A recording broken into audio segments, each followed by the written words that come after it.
элде тилекке каршы дагы деле тонналаган кагаздар менен жумуш жүргүзүлүп атат да.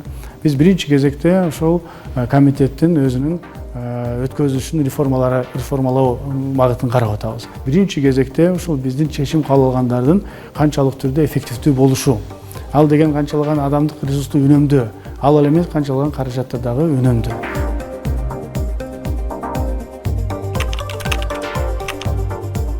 Мобилдик приложение менен жана ошондой эле ошол планшетке баардык материалдар жүктөлсүн деп атабыз. Мыйзамдардын проектлери, долбоорлор жүктөлсүн деп атабыз ал жерге. Ошол сыяктуу эле биз ошол кагаздардан баш тартып баардыгын электрондук форматка өткөзөбүз деген биринчи ушул кадамдарыбыздын бири деп айтсак болот да.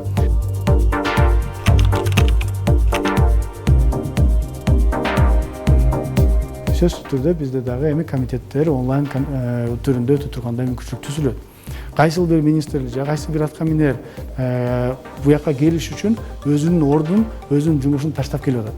Ал жакта өзүнүн жумушу калып калып атат. Эми алар өзүнүн жумуш ордунда отура берет, кадимкидей эле жумушту алып бара берет. Анан эгерде керектүү болсо биз комитет аркылуу аларга суроолорду бергенге, онлайн аркылуу суроо бергенге мүмкүнчүлүк түзүлөт. Ар бир депутаттын өзүнүн ушундай бир графиги болот.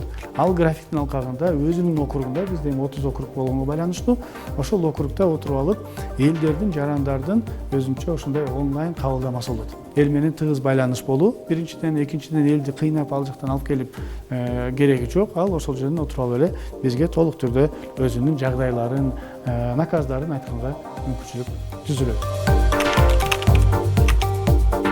Бизде 5 депутаттык топ бар. Ошол 5 депутаттык топтун өзүнчө эми коомдук кабылдамасы болот.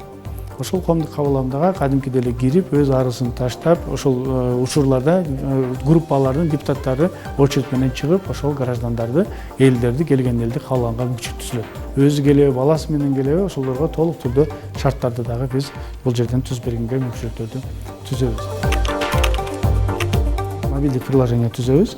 Ал жерде дагы ушу мобилдик приложение аркылуу жарандардын биздин чыгып аткан мыйзамдарга, биздин чыгып аткан кабыл алган чечимдерге толук түрдө ар бир жаран кадимкидей эле мобилдик приложение аркылуу киргенге мүмкүнчүлүктөрдү да түзүп беребиз.